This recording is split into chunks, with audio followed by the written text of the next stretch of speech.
Paano mag-away ng healthy sa relasyon? So, marami sa inyo ang akala ay kapag ka ang relasyon ay tahimik, no?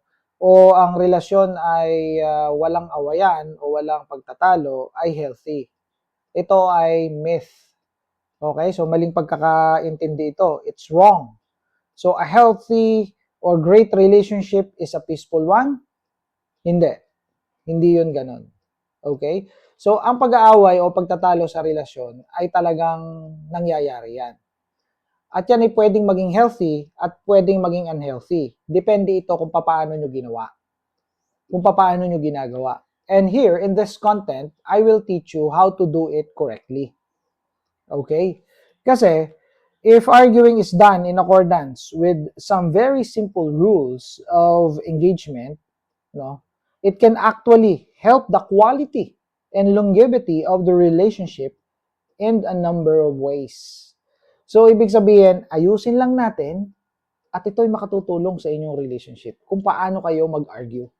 Alright? So, kapag kayo ay merong gustong pag-usapan, okay, huwag ninyo itong i-delay.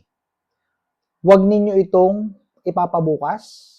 Bakit? Kasi ito'y maiipon. At kung meron kayong gustong ilabas na sama ng loob sa inyong asawa, sa inyong partner, gustong sabihin, hindi issues kung hindi ay pighati, inyong ilabas ng araw na yon o ng moment na yon. Tatimingan nyo lang yung oras. Yung tipong kayo ay kalmado parehas. No, lalapitan mo yung asawa mo, yung partner mo, at aayain mo na umupo sa isang matahimik na lugar, maayos na lugar, kalmadong lugar, a very conducive place to talk to. So, bakit ko sinasabi na kailangan yung gawin yon? Hindi nyo dapat i-delay. Kasi, magkakameroon kayo ng cumulative reaction. Ano yung cumulative reaction na yon? Itong cumulative reaction na to, ito yung parang bulkan na sumasabog. Bakit? Kasi naiipon eh. Naiipon. Basically, ginagawa to ng mga kalalakihan eh. Nananahimik na lang sila sa isang tabi. May gusto silang ipahayag, may gusto silang sabihin, yung silakbo ng damdamin nila, hindi nila masabi sa asawa nila. Kaya yung asawa nila, yung misis nila, nanghuhula. And both ways naman to, parehas ito, lalaki, babae. Misis, ganun din. Minsan, hindi naimik. Masama na ang loob, ayaw i-discuss. Iniipon. So what will happen? Magkakameron ng cumulative reaction. A good example is 10 awayan, itinago nyo sa isa't isa sa damdamin ninyo, pinigil ninyo, sa ikalabing isang away ninyo, sasabog kayo parehas o kaya sasabog ang isa. Pagsabog noon, parang vulkan, no? Parang volcanic eruption na hiwalayan ang resulta.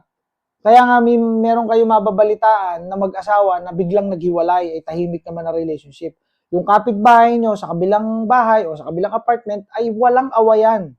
Hindi nyo nadidinig mag-away at magtalo, pero biglang naghiwalay.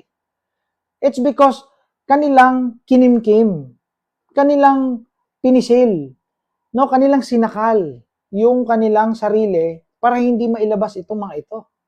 And another thing na po pwedeng mangyari ay maghiwalay na lang kayo nang wala na lang. Alam niyo yun, yung nanlamig na sa isa't isa. May ganyan eh. Nanlamig na sa isa't isa na natuluyan ng nanlamig ng lamig na naghiwalay na lang. At sinabi sa isa't isa na wala na silang nararamdaman sa isa't isa, ayaw na nila magstay dun sa relationship. Mayroong ganyan. Depende kung ano ang kanilang personality. Kung paano nila yon ginagawa. Okay? So, yon. So, another thing.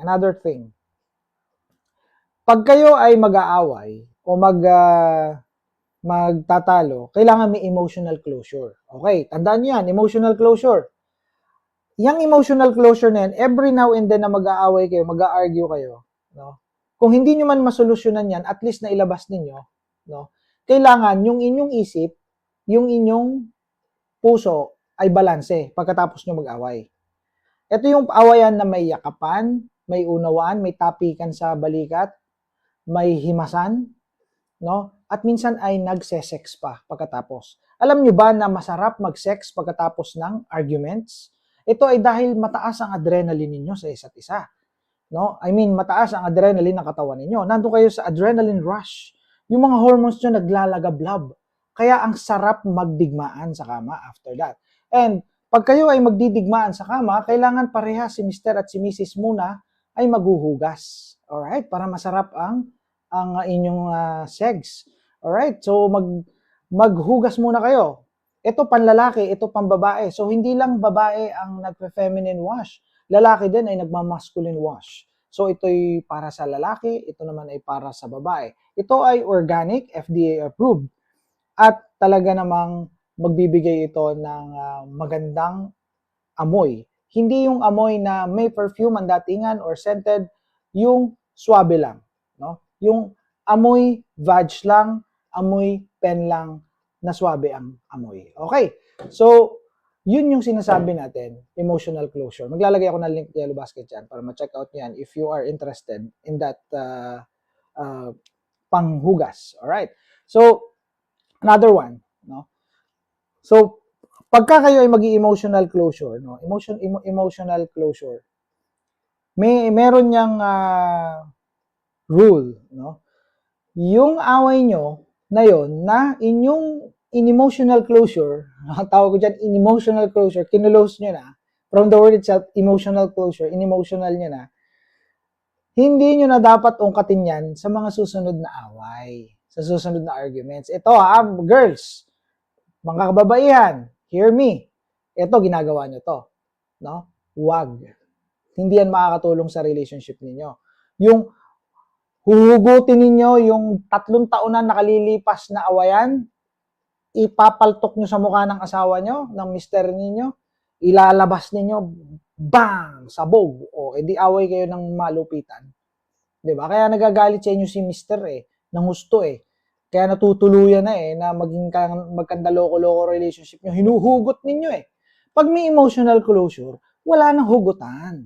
No, wala nang batuhan from the past. Huwag nyo nang kukunin yung bato ng past at ibabalibag ninyo sa mukha ng asawa nyo. No, don't do that. Okay, another one. Last but not the least. Ito.